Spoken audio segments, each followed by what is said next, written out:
Good afternoon. I am absolutely thrilled that you're all here, and I'm going to walk you through just the past few months in Fresno Unified to give you a glimpse of what's going on in our great district. In May, we had an event like this. It wasn't during the day, but it was an evening event, and I was surrounded by 45 of our Fresno Unified students, some of whom you've already been introduced to, and their families. For the first time, we did this banquet. These seniors were being awarded a scholarship from the Fresno Unified Scholarship Fund, and they had been selected from over 240 seniors who had applied, who'd taken the deep time and energy to fill out the application, write the essay, and so on. A team of our colleagues at the district office spent a couple of weeks reading and scoring all 240 applications. The applications including an essay, so we would get to know our students a bit deeper, and my colleagues would recount story after story after story that left them spellbound, and often and appropriately left them in tears. The applications offered a glimpse into the backstories, like what goes on that we don't see, what goes on behind the door at home, into the journeys, the student journeys leading up to graduation. So one student, Matthew, true student, wrote about growing up in a home where his parents plural, struggled with drug addictions, plural, and his siblings, plural, succumbed to the pressures of gangs. They had to move often, so his younger brother and he attended 6 different Fresno Unified elementary schools. 6, on top of all the rest I just described. And then tragically in 2010, Matthew's older brother was in a car accident that left him in a coma to this day. So map all those things together, put your head around that. In spite of all these challenges and having to work as many hours as he possibly could to help the family and make things run, this past June, Matthew walked across the stage and received his high school diploma. Now, watching our students cross the stage is clearly the favorite part of my job as superintendent. And when I watch a young man or young woman cross the stage, take that diploma, and wave it to the family sitting in the crowd, and do their emotive explosion about just how important this is to them, I'm filled with emotion thinking about all that they've overcome. Sacrifices of family, teachers, coaches, extended family, mentors, and all the rest that help make that moment possible. More and more of our students, this is what's incredibly important for us, more and more of our students are graduating, and our graduation rate has reached an all-time high of 83.8%. That's a 14% increase from the year 2009. And while we tend to focus on percentages in our data, I want to break it down into numbers. So this means, right now, every year with the numbers that are on the screen, that is 800 students more per year that are graduating from high school in Fresno Unified than back in 2009. 800 students more per year. And we are celebrating this historic graduation rate, but at the same time, we very publicly just months ago, we very publicly launched our citywide I Am Ready campaign so that we stayed focused on not just an 84% graduation rate, but get that thing all the way to 100% graduation rate. And then we know we still have work to do beyond that to make sure that they're all college and career ready as they exit. So graduation then leads us right into summer. And we do not stop at all. Summer is up and running for Fresno Unified. We had 14,000 students come right back to school for us. They took advantage of our extended learning summer programs. They took care of offerings, many classes targeted specifically for students who needed to catch up, get back on grade level. Summer career technical education programs were running. We had 249 students who were working in a variety of real job experiences through the Doctor's Academy, or they were coding at Bitwise, things like that. We also had another 135 students who persevered. They didn't get to walk on grad night, but they came back through summer and plowed through and got the credits that they needed and picked up their high school diploma in the summer. And that takes a certain amount of grit and determination to do that, and our staff continued to press forward and support them.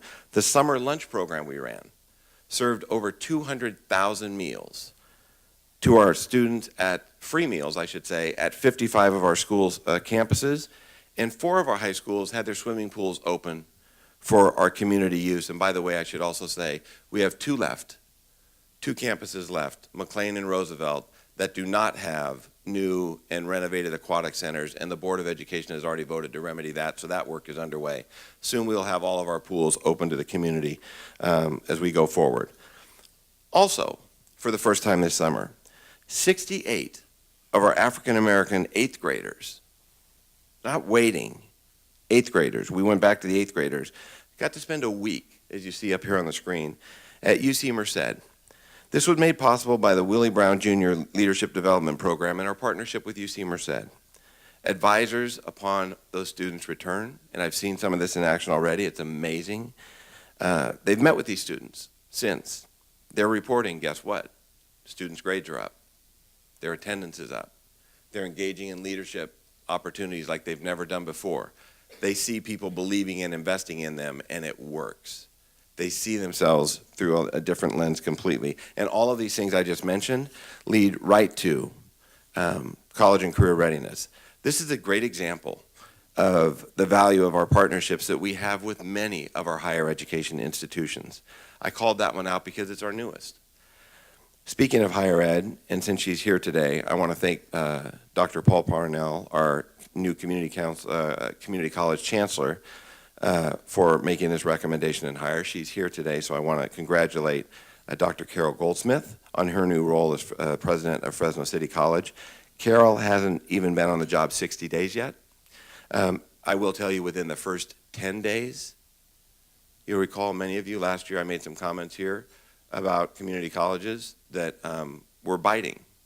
And I'm not doing that again, ever, because of the leadership team that has been hired and what the work they're doing. I have to say, Carol Goldsmith, within her first 10 days, had shown me every one of the CTE programs on the Fresno City campus that I had not seen in a decade. Carol, I want to thank you deeply for the way you've attacked the job, for the contributions you're doing at Fresno City, what you're going to mean for the city of Fresno. And so thank you on behalf of all of our students. You're a great addition to our city. Thank you and welcome. We moved right then forward after graduation into we had a Principals Institute 4 days long. Right at the end of the year, our principals just love this one. They're done and they're dying, but we get them right into a 4-day Principals Institute focused on something that's incredibly important, which is improving classroom instruction each and every day in every classroom so all kids get the best shot possible. And then we had them immediately put that into practice by taking them into summer school classrooms and starting to practice the skills that they were learning.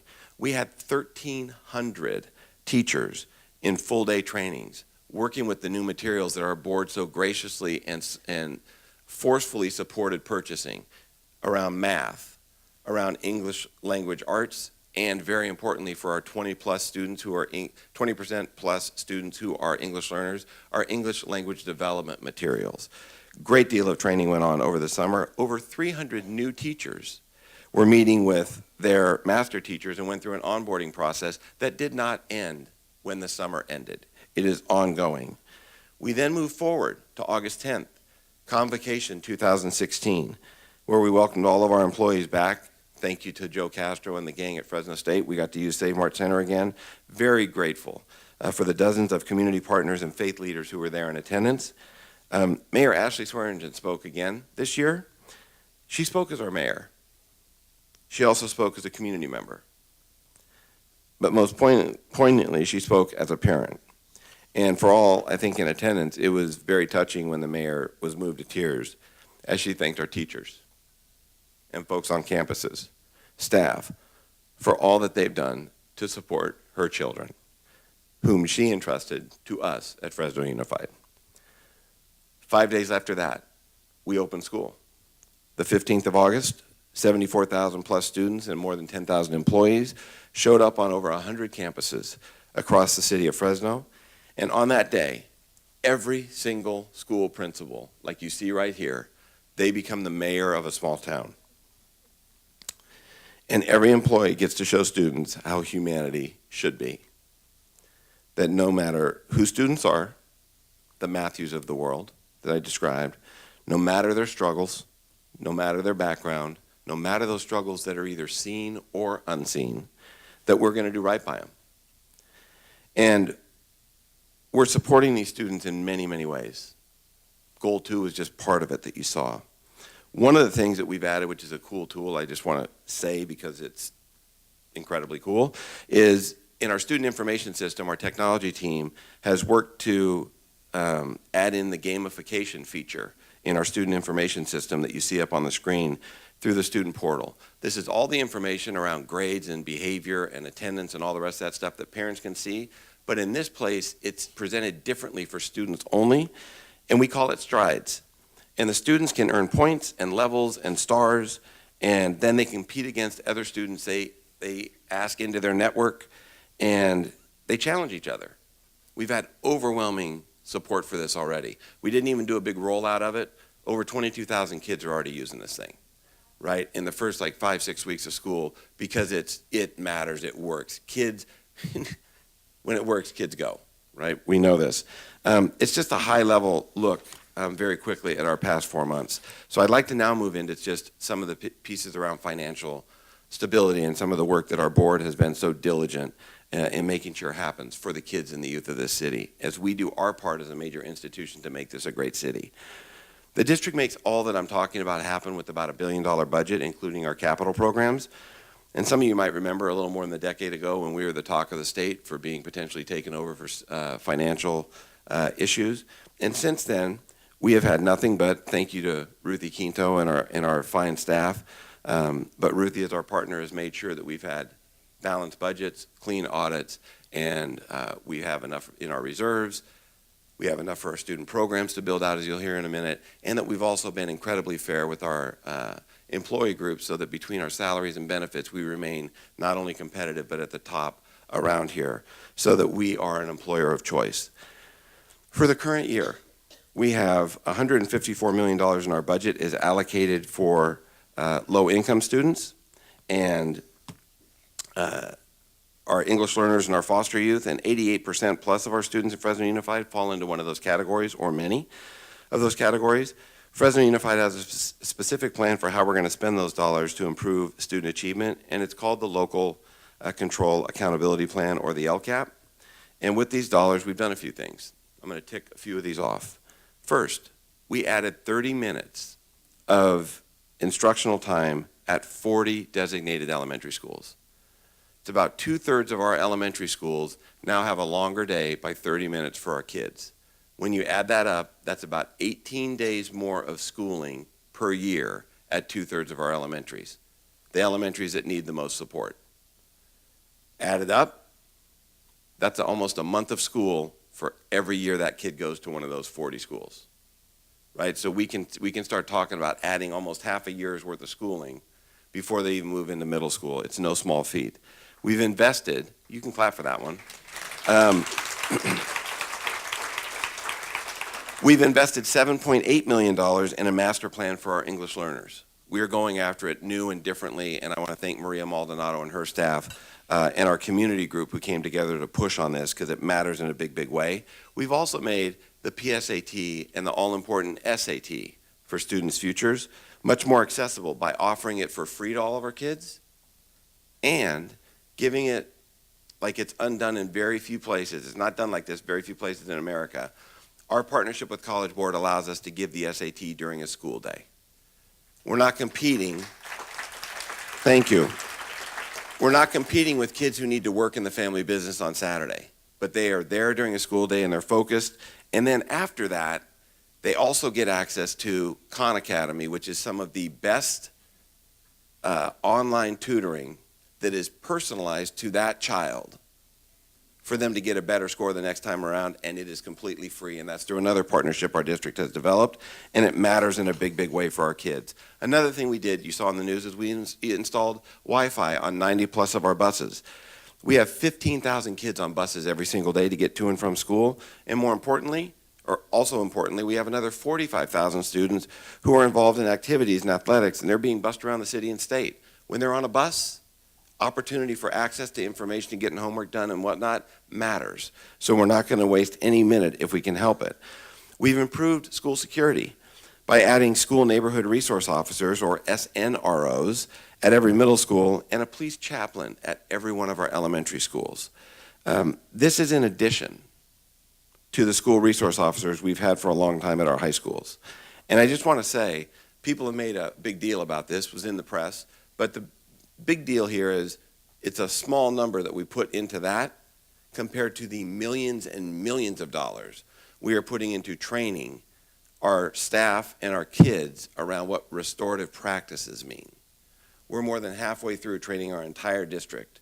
We're $4+ million into teaching our kids different behaviors to repair fractured relationships when things go wrong.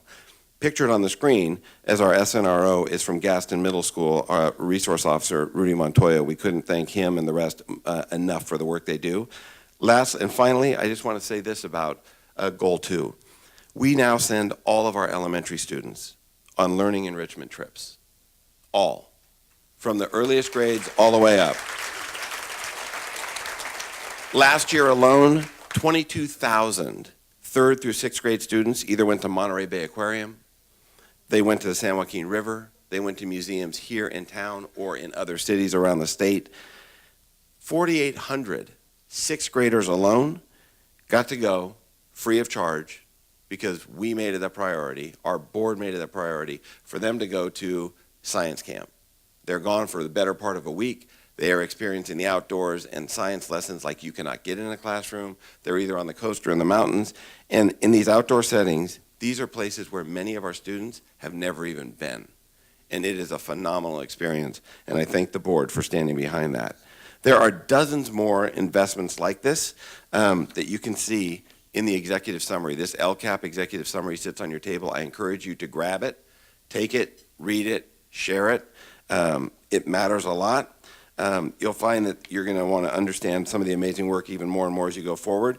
But if you need even more work, after the 70+ meetings and the dozen+ board meetings we have to develop it, you could read the whole plan if you want, which is 185 pages that we submit to the state. I'm guessing you probably want to read the executive summary, but it's here for you. Now, let me just go forward and say that's also on our website, and I'd like you to pay attention to it. The district makes all this happen with an annual budget of about $1 billion. Nope, I'm moving. The district cannot do this work without everybody in the room. Absolutely cannot be done. And we have it.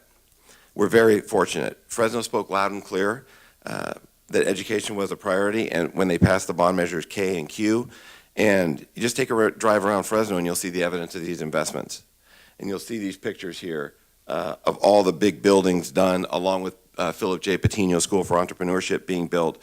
Look through the building futures September issue. These are on the tables on the way out. Please grab these and read these. These are important. You'll see just what has happened with the improvements of our facilities across the district. The last of our Measure Q dollars were just approved, and they're going to go into a couple of different projects, but namely it's going to go to Duncan High School around some significant career tech ed enhancements around manufacturing and heavy truck and things like that. We're very excited about it, which leads us to the next bond. Our board just recently voted because we did 2 polls. The last one was in the summer. 79% of likely voters in our city said they would support a bond measure. So on a 6-to-1 vote with our board, they said go ahead and put a $225 million bond on the ballot. This keeps our tax rate stable. That's been our strategy the entire time. Get better facilities and don't raise people's taxes. And over the last few weeks, we've had meetings hosted all across the city, and we've had online surveys.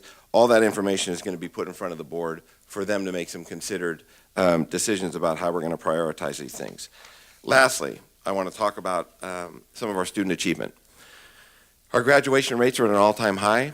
We exceed the state and national average on grad rate. We're very pleased with that, but 84% is not yet 100%, and we're going to keep at that.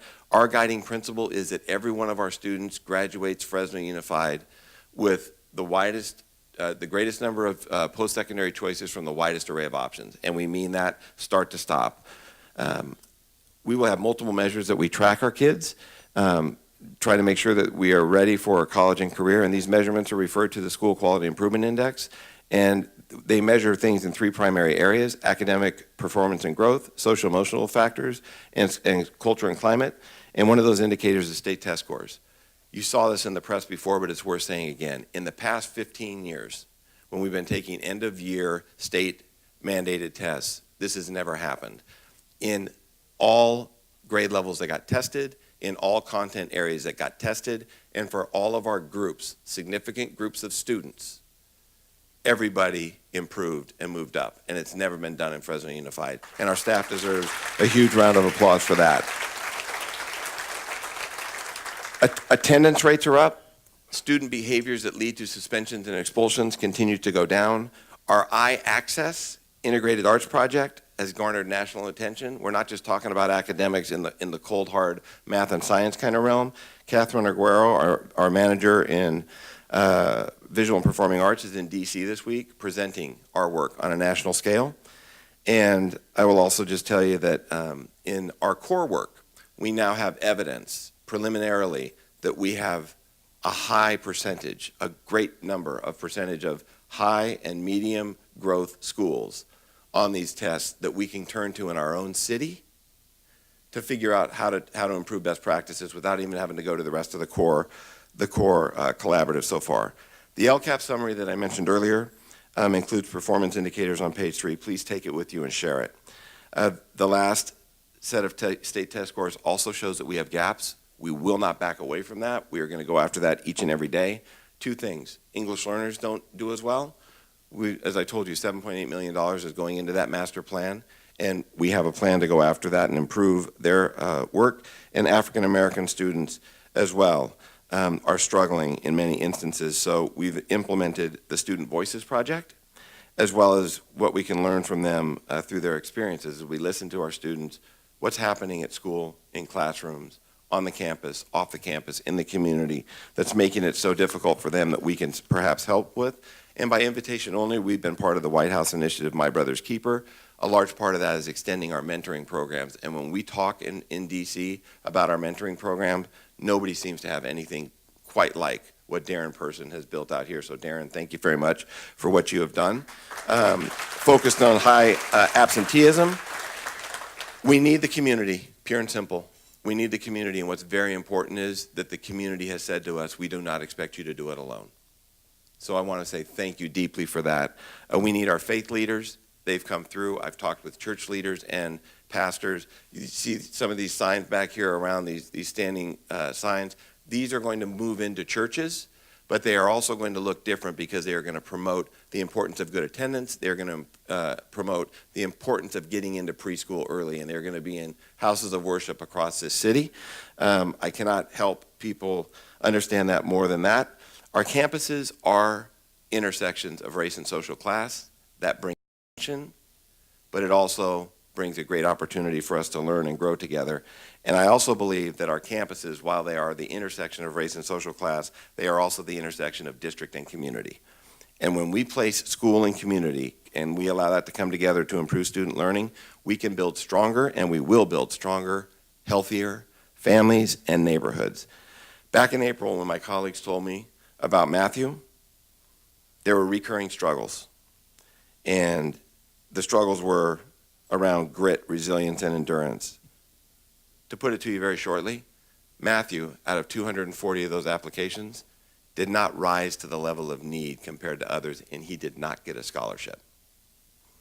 So, even though he was part of the Boys and Girls Club and did a whole bunch of things and graduated with 3.31, we didn't have enough money to award a kid like Matthew a scholarship. So, I'm here to call on you to take this seriously and get involved. And by giving to the scholarship fund, we can show students that we believe in their dreams, and we can help them turn those dreams into real plans for the future. I'm pushing stop. 24 minutes and 17 seconds.